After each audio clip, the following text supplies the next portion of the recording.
China's yutu mission has made another fascinating discovery on the far side of the moon. Glistening amid the dry, gray dust, the rover's panoramic camera picked out two small intact spheres of translucent glass. Such spherules can record information about the moon's history, including the composition of its mantle and impact events. yutu was unable to obtain compositional data, but these natural lunar marbles could be important research targets in the future. Glass isn't uncommon on the moon, as it happens. The material forms when silicate material is subjected to high temperature, and both of those ingredients are readily available on the moon.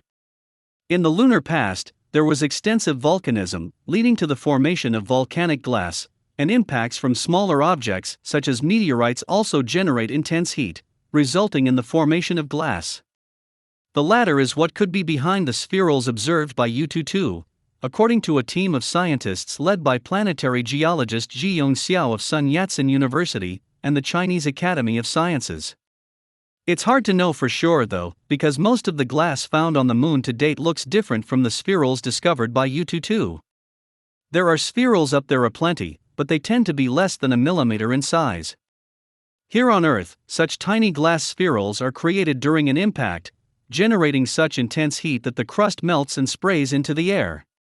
The molten material hardens and falls back down as tiny glass beads. yutu's spherules are much larger, at 15 to 25 millimeters across. That alone doesn't make them unique. Glass balls up to 40 millimeters across were recovered from the moon's near side during the Apollo 16 mission. These were traced to a nearby crater, and are thought to be impact spherules also. But there are differences between the two discoveries.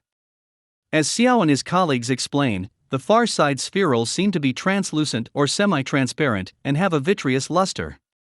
In addition to the two that seem to be translucent, they found 4 more spherules that have a similar luster, but their translucency could not be confirmed. These spherules were found near fresh impact craters, which could suggest that they formed during lunar meteorite impacts, although it's possible that they were already present, buried below the surface, and were merely excavated by impacts.